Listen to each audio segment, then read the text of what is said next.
All right, so we have another tip for you today. Now, this tip is all about Amazon standard size, tiers, the centimeters, dimensions, the weights, all of that jazz. And what we really want to do is ensure we know exactly where our product fits into those specific categories or those tiers, right? So we know exactly how much we're going to be paying. But what's really good about this and what's important about knowing this is to actually take advantage of it, because you might need to only reduce the size of your packaging by maybe a centimeter, or maybe you need to reduce it only by 20 or 30 grams, and it can save you some money, right? It's something that we're doing with our particular product, and something that was basically alluded to me a little while ago. And so we ensure that we actually do this every single time when we're going to be launching new products, right? So let's do this. So basically, you can go to Amazon, or you can go to Google and just type in FBA calculator, right? Then you'll come to this particular page.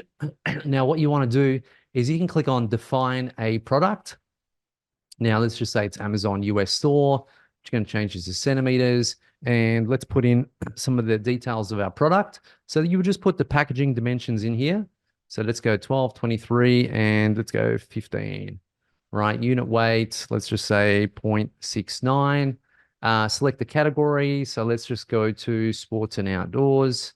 Item price, I'll keep it simple.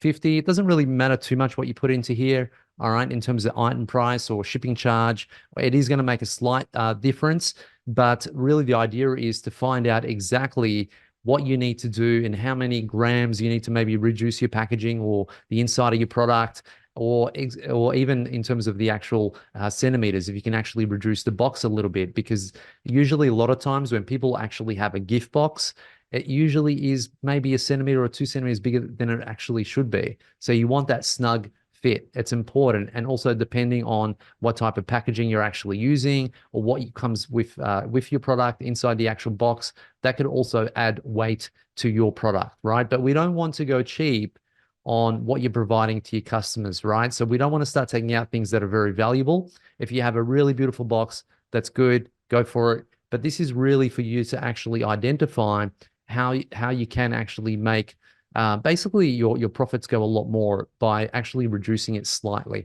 right? So let's go to estimate, right? So once we click on estimate, we're going to get this. So we're just going to look on the left-hand side here.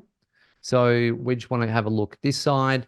Don't worry about everything else for now. And we can see that based on these packaging dimensions and weight, right? And our profit margin is going to be $34.89, or a net margin of 69% based on all of this information.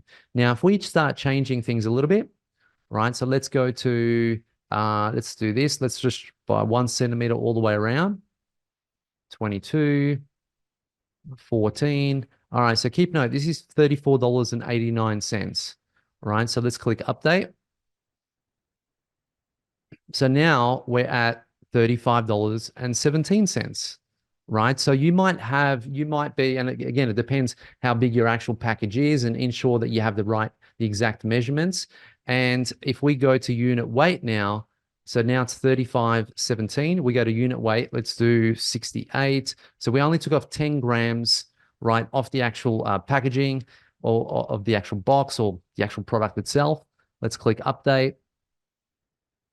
Right. And then we come back here and you can see net profit now is 35.43. So we started at 34.89 and now we're at 35.43, right? So it's around about 50 cents, I think it is, around about 50 or 62 cents, something like that rather.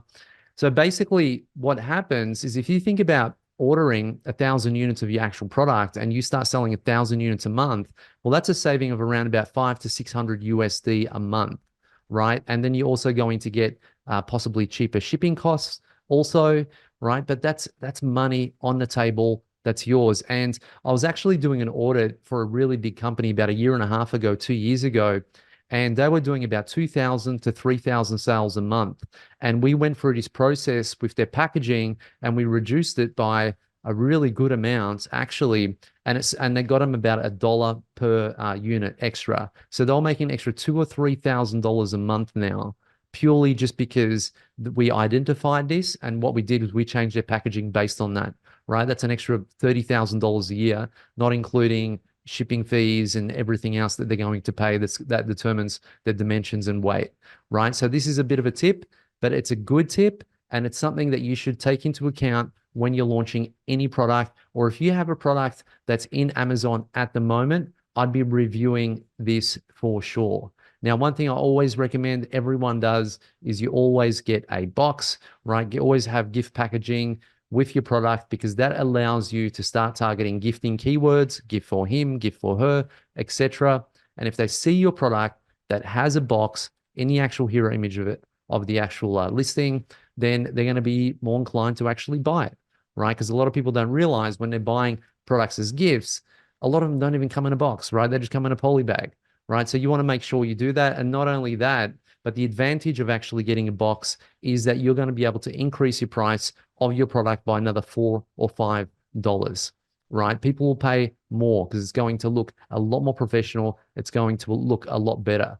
So essentially, your action items are to measure your products, ensure you know exactly how many centimeters, how many kilos or grams they are, or pounds, right? And then see the actual price tiers by doing this calculator and just having a look to see if there's any adjustments that you can do, right? And always add a nice gift box. Doesn't have to be anything special, but just has to look and present really, really well. And if you're doing gifting, then what I would recommend is in one of your images in your listings, you actually write that yours comes with a box and everyone else doesn't, right? So that's a really good thing too, because again, people would want to buy that. So it's going to allow you to target those gifting keywords, which another advantage is if you typed in gift for her, for example, your product now is not competing with all of the same product, because if you go to gift for her on Amazon, you'll probably notice that you're the only one that has your particular product for that particular keyword, right? So it's going to stand out a lot more. So that's today's tip. Stay tuned. I'll be posting more of these tips. Take care, guys. Actually, before I go, there you go, nearly got you. You can even go to sell.amazon.com pricing. And if you were to go down here, you could actually start to see what Amazon charges you. So this is in Australia. And you can see here, small envelope, standard envelope, large envelope, etc. FBA fulfillment fees based on the parcel. And you can see the size tiers there, right? And while I'm on this topic, one thing that I've always said is it doesn't really matter how big your product is. What matters at the end of the day are your profit margins. I know a lot of people say get into smaller products, etc. I'm a big fan of getting into bigger products. It doesn't bother me what they are. It could be a lawnmower. Probably don't do a lawnmower. It could be a lawnmower, right? And that wouldn't bother me as long as the profit margins are there. That's all that matters at the end of the day. And because everyone's teaching you to get a small product, it's sometimes a good idea just to get a big product, right? Because hardly anyone will be doing that. With that, take care and we'll speak soon. See you guys.